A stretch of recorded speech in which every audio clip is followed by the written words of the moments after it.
Dogs notice things people miss, Nathan Walker often says. Most folks smile when they hear it. Some laugh. But on a gray October afternoon inside Union Station in Chicago, Illinois, those words would become something neither he nor anyone else in the crowded terminal would ever forget. Rain tapped softly against the massive windows high above the station, and the scent of coffee, wet coats, and diesel drifted through the air. Travelers hurried beneath the vaulted ceiling, dragging rolling suitcases across polished floors that reflected the warm amber lights hanging overhead. Somewhere in the distance, an announcement echoed through the station, calling passengers to track 19. Nathan Walker adjusted the strap of his worn duffel bag and exhaled slowly. At 41, the former Navy SEAL carried himself with quiet discipline. His short brown hair had begun turning silver around the temples, and faint lines around his hazel eyes spoke of sleepless nights more than age. He had spent years learning how to stay calm under pressure, yet crowded places still left him restless. Beside him walked Titan, a 6-year-old German shepherd with a deep sable coat and intelligent amber eyes. The dog moved with steady confidence, his paws clicking softly against the marble floor. Titan wore a black service harness, though his posture revealed something beyond training. He carried himself like a partner, not a pet. Nathan glanced around the waiting area. Every seat was occupied. Families gathered around backpacks and carry-on bags. Business travelers tapped on laptops. An elderly couple shared a paper cup of hot chocolate. Near the center row, one seat remained empty. The woman sitting beside it held a folded cane against her leg. She appeared to be in her late 30s, with chestnut hair tied loosely behind her head and kind blue eyes that looked tired but gentle. A small medical bag rested near her feet. Nathan approached with a polite smile. "Ma'am, would you mind if I sat here?" The woman looked up and offered a warm expression. "Not at all." Her voice was soft. "Please." "Thank you." Nathan lowered himself into the chair. "Nathan Walker." "Claire Bennett," she replied. "Nice to meet you." Titan, however, did not lie down. Nathan noticed it immediately. Usually, the shepherd settled beside him within seconds. But now the dog stood completely still. His ears rose. His tail stopped moving. His amber eyes fixed somewhere near Claire's feet. Nathan frowned slightly. "Easy, buddy." Titan remained frozen. Claire noticed. "He's beautiful," she said gently. "German shepherd?" "Yes, ma'am." Nathan gave a small smile. "Retired K9. Though I'm not sure he knows he's retired." Claire chuckled quietly. "I know the feeling." Titan's nose twitched. Not once. Twice. Then again. The dog lowered his head slightly and stared toward the medical bag beside Claire's chair. No growl. No bark. Just complete focus. Nathan felt his smile disappear. Over 6 years together, he had learned to trust that expression. Titan never acted without reason. Never. Outside, thunder rumbled faintly over the city. The station lights flickered once before steadying again. Around them, hundreds of people continued moving without a second thought. But Titan remained motionless, watching something only he seemed to understand. And for the first time that afternoon, Nathan Walker felt the quiet voice of instinct whispering in the back of his mind. Something wasn't right. The announcement for the afternoon departure to Milwaukee echoed across the station, blending with the low hum of conversations and the steady rhythm of rain against the windows. Nathan leaned back slightly, but his eyes kept drifting toward Titan. The German shepherd still had not settled down. His ears remained upright, and every few seconds his nose twitched as though trying to untangle a memory hidden somewhere in the air. Claire noticed the concern in Nathan's face and smiled softly. "He seems very serious." Nathan chuckled quietly. "That is one word for it. Most days he acts like an old man who forgot he retired." Claire laughed, and the sound carried a warmth that felt strangely comforting. "Well, I can relate to that. Some mornings I wake up and feel about 80. Nathan smiled. "Long shift, long life?" She answered with a gentle shrug. The answer carried no bitterness, only honesty. Nathan noticed the folded cane resting beside her chair and the slight stiffness in the way she adjusted her right leg. She caught him looking and offered a small smile. "Car accident. 6 years ago. Doctors told me I would never walk again." She tapped the cane lightly. "Turns out they were wrong. They just forgot to ask me first." Nathan nodded with quiet admiration. "Sounds like something a stubborn person would say." "Former emergency room nurse," Claire replied. "Stubbornness comes with the job." For a moment, both of them shared the kind of silence that only strangers carrying old scars seem to understand. Nearby, a little girl laughed while chasing bubbles blown by her father. A train horn echoed faintly in the distance. The smell of cinnamon rolls drifted from a bakery kiosk near the entrance. Outside, the rain softened into a gentle mist. "What about you?" Claire finally asked. Nathan looked toward the enormous windows. "Retired Navy. Army. Navy. Oh." Her eyes brightened. "Thank you for your service." Nathan lowered his gaze. "Just did my job." Claire recognized the expression immediately. She had seen it in firefighters, police officers, paramedics, and exhausted nurses.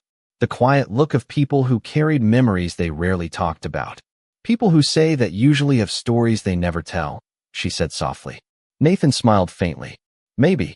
Titan suddenly shifted his weight. Not enough to alarm anyone, but enough for Nathan to notice. The dog's gaze remained fixed near Claire's medical bag. "He really likes your bag," Nathan joked. Claire looked down and smiled. "Probably because it smells like a hospital. I still volunteer twice a week." "You still work?" "Not full-time anymore. But some habits are hard to break." Her fingers brushed a silver locket hanging around her neck. It was worn and scratched from years of use. Nathan noticed the movement, but said nothing. Something about the sadness hidden behind her smile reminded him of his own reflection. Two strangers. Two tired souls. And somehow, in the middle of a busy station filled with hundreds of people, neither of them felt quite so alone. Then Titan inhaled sharply. His ears stiffened even higher. The shepherd took one slow step forward and stared at the medical bag with an intensity Nathan had not seen in months. And suddenly, the old feeling returned. The one every operator learns to trust. The feeling that something unseen had just entered the room. The sensation lasted only a second, but Nathan knew better than to ignore it.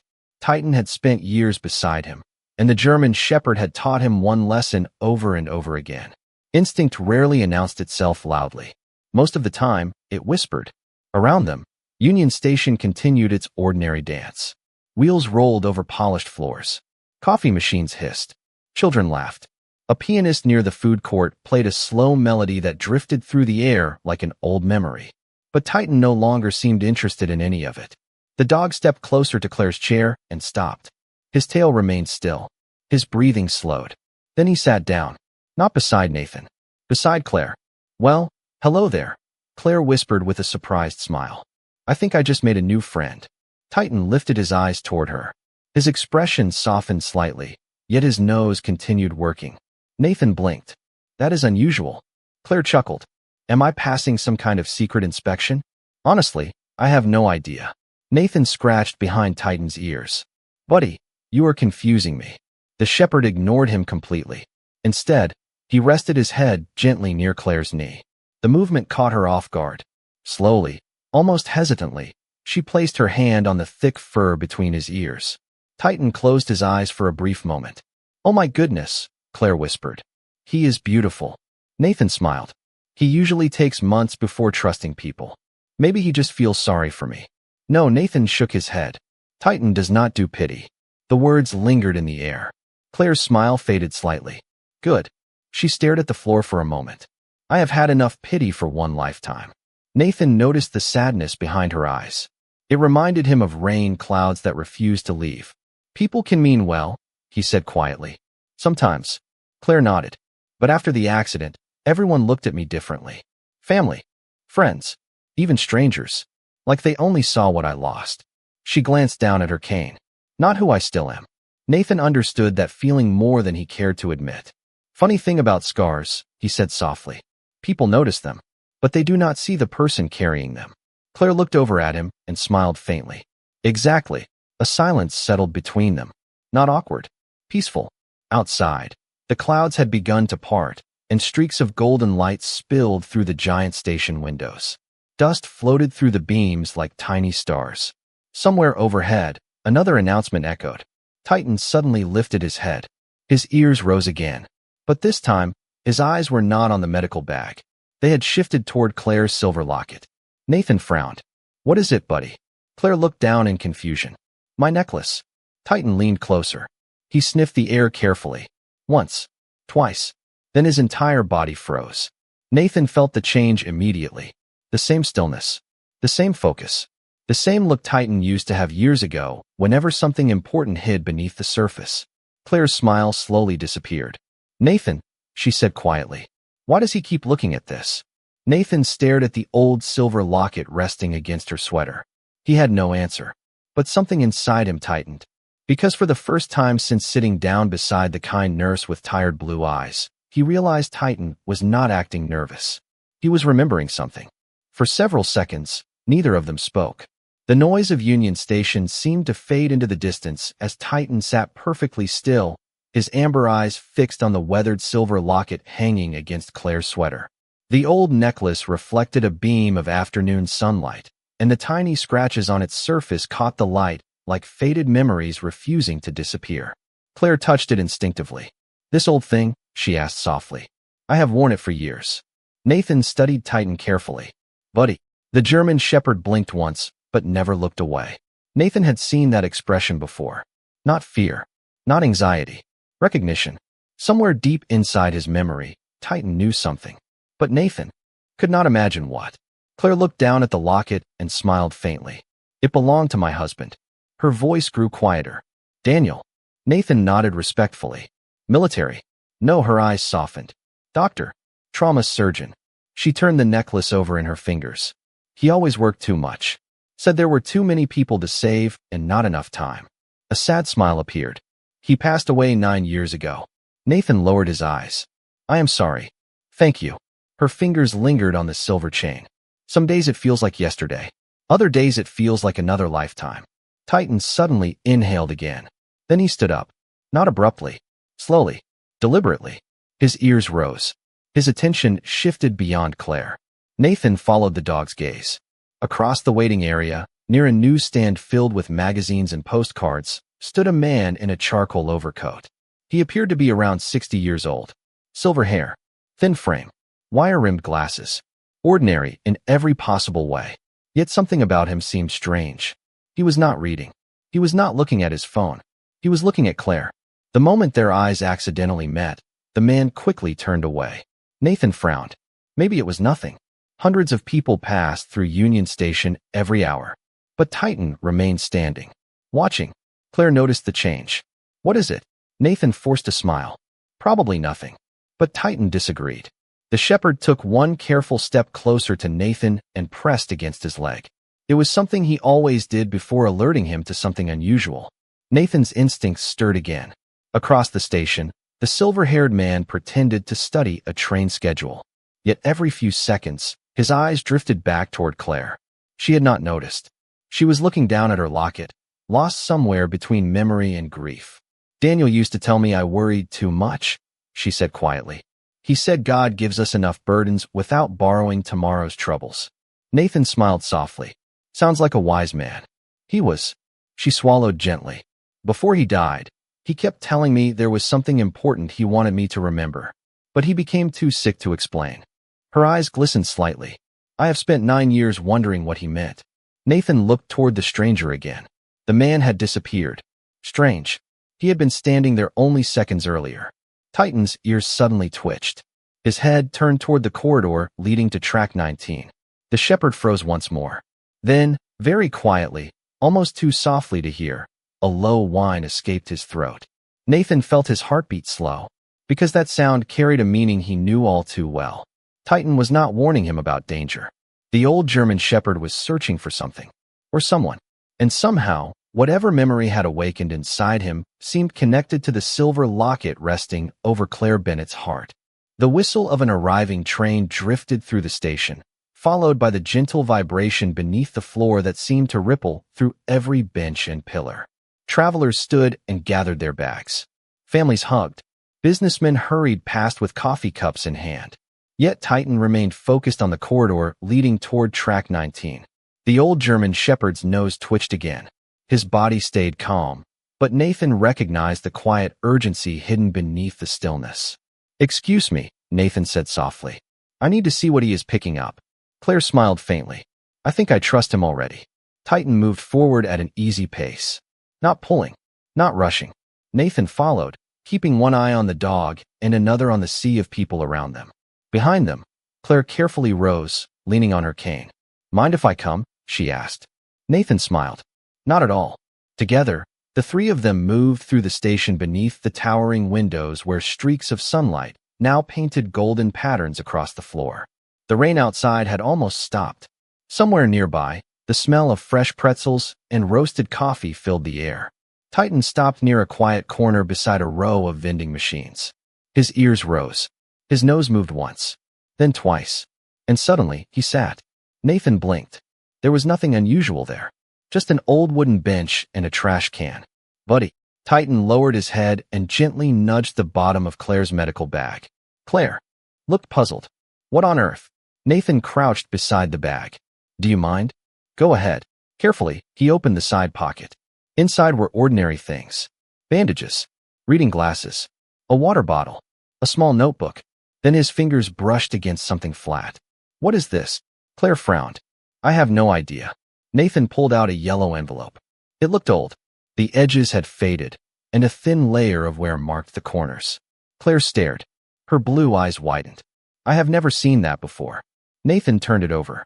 There was handwriting across the front. The moment Claire saw it, her breathing caught. Her fingers trembled. No, she whispered. No way. Nathan looked at her. You recognize it? Tears appeared instantly in her eyes. That handwriting. She swallowed hard. That is Daniel's. For a moment, the sounds of the station disappeared. 9 years. 9 long years. And somehow, inside her own medical bag, a forgotten envelope had appeared bearing the handwriting of the husband she still missed every day. Claire sat down heavily on the bench. This cannot be real. Her voice barely rose above a whisper. Nathan handed her the envelope gently. Have you ever seen it before? She slowly shook her head. Never. Titan rested his head against her knee. Claire instinctively placed her hand on the shepherd's neck. Oh, Daniel, she whispered, tears slipping down her cheeks. What did you leave behind? Nathan noticed something written beneath the name. Faded. Almost impossible to see, but still there. For words. He read them quietly. For Claire. When the time is right. A chill ran through him. Because the envelope did not look recently written. It looked old. Very old. And somehow, after nearly a decade, it had found its way back into her hands. Titan closed his eyes and let out a soft sigh. Almost as if the old German shepherd had finally found the thing he had been searching for all along. Claire held the envelope with both hands as though it might disappear if she loosened her grip. Around them, travelers continued moving through the station, unaware that something precious and impossible had just resurfaced after 9 years. The golden afternoon. Lights spilled across the floor, and somewhere in the distance, a saxophone player began performing an old jazz melody that floated softly through the air. Nathan sat beside her without saying a word. Some moments did not need words. Titan lay at Claire's feet now, his head resting gently across her shoe, his amber eyes calm for the first time all afternoon. Claire brushed away tears and gave a shaky laugh. Daniel always had terrible timing. Nathan smiled softly. Maybe he would disagree. She stared at the envelope. He used to hide notes everywhere. Inside books, kitchen drawers, even cereal boxes. A faint smile appeared. One time, I found a birthday card 6 months after my birthday. Nathan chuckled. Sounds like a good man. He was. Her voice grew quieter. Too good. She turned the envelope over once more. The handwriting was unmistakable. She had memorized every curve and stroke over 12 years of marriage. There was no doubt. I am afraid to open it, she admitted. Nathan nodded. That makes sense. What if it hurts? She whispered. What if it says goodbye all over again? Before Nathan could answer, Titan lifted his head and rested his muzzle against her hand. Claire looked down. The old shepherd blinked slowly. Somehow, the simple gesture steadied her breathing. Nathan smiled. He thinks you should. Claire laughed softly through tears. Apparently your dog is very opinionated. Always has been. Carefully, she broke the seal. The paper inside had yellowed with age. Her fingers trembled as she unfolded it. For a long moment, she could not speak. Then tears began flowing freely down her cheeks. Nathan waited quietly. Finally, she managed to whisper the words. My dearest Claire, if you are reading this, then somehow God has answered a prayer I once prayed. Her voice broke. I knew I might not have enough time. So I asked him to return these words to you when your heart was ready. Nathan lowered his eyes respectfully. Claire swallowed and continued reading. Do not spend your life carrying guilt for surviving. Do not apologize for waking up. Do not believe that your scars make you less beautiful or less needed. You have spent your whole life healing others. Promise me that when I am gone, you will allow others to heal you. Her shoulders began shaking. Titan pressed closer against her leg. There is one more thing, she whispered. Nathan looked up. What? Claire blinked rapidly. He says there is another envelope. She turned the page. Hidden inside the old Bible my grandmother gave us. Her voice faltered. He says it contains something he could never bring himself to tell me. Nathan frowned slightly. Another letter? Claire nodded slowly.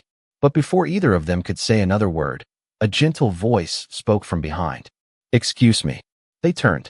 Standing a few feet away was the silver-haired man from earlier. His wire-rimmed glasses caught the afternoon light, and his eyes looked strangely emotional. He removed his hat respectfully and offered a nervous smile. I am sorry for interrupting, he said softly, but I knew Dr. Daniel Bennett, and I think I know exactly why that dog remembered the scent on that envelope. The elderly man stood quietly beneath the soft glow of the station lights, his weathered hands gripping his hat as though gathering courage. Titan remained calm. There was no tension in the German Shepherd now. No warning. No concern. Instead, the old dog slowly wagged his tail once. Nathan noticed immediately. Buddy knows you? He asked. The silver-haired man smiled sadly. Not me. His eyes shifted toward the envelope in Claire's hands. The scent. Claire stared at him. Who are you? My name is Richard Hale. He lowered himself carefully onto the bench opposite them. I was the chaplain at St. Matthew Medical Center. Claire blinked. St. Matthew? Yes. His voice softened. I visited Daniel nearly every day during his final months. Tears welled up in Claire's eyes again. You knew him? Richard nodded. He spoke about you constantly. He smiled faintly. Goodness, that man loved you. Claire lowered her gaze. Then why have I never met you? Richard exhaled slowly. Because Daniel asked me not to. Nathan frowned slightly. Why? The old chaplain looked toward the sunlight streaming through the windows. Because he believed grief had its own seasons. He folded his hands. Daniel told me something I never forgot. He said, do not force healing. God plants it. Tom waters it. Claire's tears rolled silently down her cheeks. Richard continued. A week before he passed, he gave me 2 envelopes. He smiled gently. One for you. One for me. Nathan exchanged a glance with Claire. You had this all these years? Richard shook his head. No, then how? The old man chuckled softly. Because I lost it. Claire's eyes widened. What? Embarrassment crossed his face. I was driving home after the funeral. I had planned to visit you when the time felt right. But there was an accident on the interstate. Nothing serious. Just enough confusion and paperwork to make me realize the envelope was gone. He sighed. I searched for weeks. I never found it. 9 years, Claire whispered. Richard nodded. 9 years. Nathan looked down at Titan. And somehow he found it. Richard's eyes drifted toward the German Shepherd. Not somehow. He smiled warmly. I think perhaps heaven has strange ways of returning things we thought were lost. Titan lifted his head as though understanding every word. Claire wiped her tears. But how could the envelope end up in my bag? Richard smiled. That, my dear, I cannot answer. Then his expression changed slightly. But I can answer something else. He reached inside his coat pocket. Nathan stiffened for a second, but relaxed when the old man produced another yellow envelope. The edges were worn. The handwriting was familiar. Claire gasped. Daniel's writing. Richard nodded. This one was addressed to me. His eyes glistened. And he instructed me to give it to you if we ever met again. Claire covered her mouth. After all these years? After all these years. Richard carefully placed the envelope into her trembling hands. He believed there would come a day when you would smile again. His voice broke. And he asked me to tell you something if I lived long enough to see that day. Claire's lips trembled. What? The old chaplain smiled through tears. He said, tell Claire not to spend the rest of her life sitting beside memories. Tell her to keep living. Because one day, when she least expects it, God will send someone kind enough to sit beside her. Richard's eyes slowly shifted toward Nathan Walker. And for the first time since that rainy afternoon began, Claire's tear-filled eyes followed his gaze. Neither Nathan nor Claire spoke for several seconds. The sounds of Union Station returned slowly around them. The rolling suitcases, the the distant announcements, the smell of roasted coffee and warm bread drifting from the cafes. But for Claire Bennett, the world seemed strangely still. Richard Hale sat quietly, allowing the moment to breathe. Titan rested beside Claire's feet once again, his breathing slow and peaceful, as though the old German shepherd knew his work for the day was almost finished. Claire looked down at the second envelope resting in her lap. The familiar handwriting blurred through tears. "He knew," she whispered. "Daniel knew I would need this." Richard nodded gently. "He knew your heart better than anyone." Nathan lowered his eyes respectfully. There was something sacred about grief and love. They deserved silence more than explanations. Claire slowly opened the second letter. Her hands no longer trembled with fear. This time, they trembled with hope. The paper inside had yellowed with age. A pressed forget-me-not flower slipped out and landed softly on her coat. Claire gasped. "Oh, Daniel." Richard smiled. "That was your wedding flower." She nodded through tears. He remembered. Her voice broke.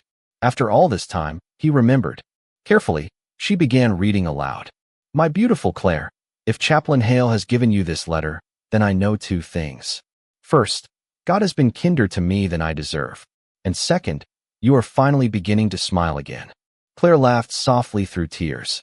Nathan found himself smiling too. "I hope you stopped blaming yourself," she continued reading. "And I hope you finally understand that surviving was never something you needed forgiveness for." Her breathing became uneven. "If there is one thing I ask, it is this. Do not close your heart because you once loved deeply. Love was never meant to be a prison. It was always meant to be a gift." Tears rolled down Richard's cheeks as well. "You once asked me how you would know when it was time to live again. I did not have an answer then. But I believe God does. He always does.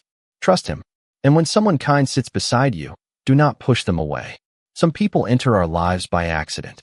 Others arrive by grace." Claire stopped reading. Slowly, she looked up. Nathan shifted uncomfortably. "I think your husband was a wiser man than I will ever be." Claire smiled through tears. "He would have liked you." Richard chuckled softly. "Young man, I suspect he already does." Nathan laughed quietly and shook his head. The station clock above the terminal read 4:37 in the afternoon. Outside, the rain clouds had completely disappeared. Sunlight poured through the windows in brilliant streaks of gold. People passed by without knowing that three strangers and an old German shepherd had just become something closer to family. Titan suddenly lifted his head and gave a quiet huff. Nathan smiled. "What is it now, buddy?" The shepherd looked toward the little bakery across the concourse. Claire laughed for the first time without sadness hiding behind it. "I think he is hungry." Richard grinned. "That, my dear, is the first completely normal thing that has happened all day." And as the four of them slowly rose from the bench together, the warmth of the setting sun wrapped around them like an old blessing returning home. Winter arrived quietly that year. By early December, Chicago had traded rain for snow, and the city lights reflected off sidewalks dusted in white. The air smelled of pine wreaths, cinnamon, and wood smoke drifting from neighborhood chimneys. 3 months had passed since the afternoon when an old envelope and an aging German shepherd had changed the course of several lives. Nathan Walker no longer avoided crowded places quite as much. Some wounds healed slowly. But healing, he had learned, did not need to happen all at once. Sometimes it arrived one small day at a time. Every Thursday afternoon, he and Titan volunteered at St. Matthew Medical Center. The old German shepherd had become something of a celebrity among patients and nurses. Children smiled when they saw him. Elderly veterans scratched behind his ears and shared stories nobody else had heard. Even doctors who normally rushed from room to room somehow found time to stop and say hello to the gray-muzzled shepherd with the kind amber eyes. Claire Bennett had returned to doing what she loved most. Not because she had forgotten grief, but because grief no longer sat alone beside her. The cane still accompanied her every day. Some mornings remained painful, yet there was laughter again. Real laughter. The kind Daniel had once adored. Richard Hale often visited the hospital chapel. Sometimes he sat quietly with families. Sometimes he simply listened. And every Thursday, without fail, he saved 2 seats near the cafeteria windows. One for himself, one for whoever happened to need company. On a snowy afternoon a few days before Christmas, the 4 friends gathered around a table decorated with paper snowflakes made by pediatric patients. Outside the windows, soft flakes drifted down beneath a sky the color of silver. Claire poured hot chocolate into 4 paper cups. Titan received his favorite peanut butter biscuit. Richard insisted on blessing the cookies before anyone touched them. Nathan laughed and called him stubborn. Richard proudly agreed. Nearby, a little boy recovering from surgery approached Titan shyly. "Can I pet him?" he whispered. Nathan smiled. "Buddy, you have a visitor." Titan immediately stood and walked over. The boy wrapped his small arms around the shepherd's neck and smiled. "He feels like a teddy bear." Claire's eyes softened. Richard chuckled. "He looks like one too." Nathan watched the scene quietly. The sunlight filtering through the hospital windows painted everything in warm gold. Nurses hurried past. Christmas music played softly from a nearby speaker.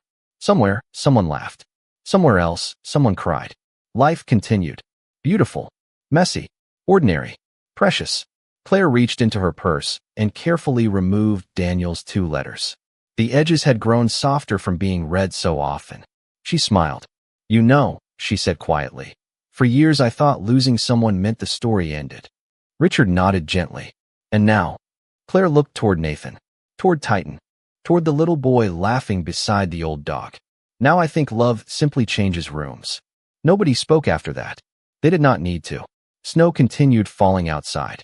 Titan settled beside the table and sighed contentedly, his head resting near Nathan's boots.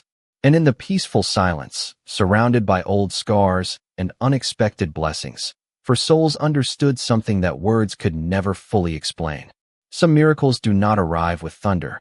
They arrive quietly, through forgotten letters, through second chances, through strangers who become family. And sometimes, when heaven wishes to remind broken hearts that they are not alone, grace comes walking softly on 4 paws.